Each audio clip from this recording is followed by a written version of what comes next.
Madam ఎక్కడి నుంచి అండి? ఓకే అండి. ఇన్స్టాగ్రామ్ లో చూసి వస్తున్నారా? ఎన్నోసారండి? ఓకే అండి. చాలా అంటే చాలా థ్యాంక్స్ అండి మా ప్రొడక్ట్ నుంచి మళ్ళా తీసుకోవడానికి వచ్చినందుకు. ఇప్పుడైతే కనుక కలర్ ఇంప్రూవ్మెంట్ కి, ట్యాన్ కంట్రోల్ కి ప్రొడక్ట్స్ తీసుకుంటున్నందుకు బ్యాగ్ అయితే ఇస్తున్నామండి. ఇవి యూజ్ చేసే విధానం ఎలా అంటే, డైలీ వచ్చేసి ఉదయం పూట రాత్రిపూట ఈ సోప్ తో ఫేస్ వాష్ చేసుకోవాలండి. రిజల్ట్ చాలా బాగుంటది. మంగు మచ్చలు ఉన్న తగ్గుతాయి, పింపుల్స్ వల్ల వచ్చే మచ్చలు కూడా తగ్గుతాయి అనమాట.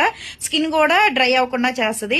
ఇవి వచ్చేసి డైలీ నైట్ టైమ్ మళ్ళీ ఈ సోప్ తో ఫేస్ వాష్ చేసుకుని ఈ క్రీమ్ అనేది 2-3 చుక్కలు అనేది ఫేస్ కి అప్లై చేసుకుని స్కిన్ లోపలికి వెళ్ళేటట్టు రాసుకోవాలి. దీని మీద వేరే క్రీమ్స్ కానీ వేరే పౌడర్స్ కానీ ఏమీ రాసుకోకూడదు అనమాట. ఈ మేడం తీసుకెళ్లారండి, బాగున్నాయి అని చెప్పేసి వాళ్ళ ఫ్రెండ్స్ కి కూడా తీసుకెళ్ళడానికి అయితే వచ్చారు. చాలా అంటే చాలా థ్యాంక్స్ అండి. మాది మార్నింగ్ 10 to నైట్ 10 వరకు కూడా ఓపెన్ అయ్యి ఉంటుంది. సండే కూడా ఓపెన్ అయ్యి ఉంటది. ఏదైనా డౌట్ ఉన్నా సరే విజిటింగ్ కార్డ్ మీద నెంబర్ కి కాల్ చేయండి, మెసేజ్ చేయండి, రెస్పాన్స్ అవుతాము.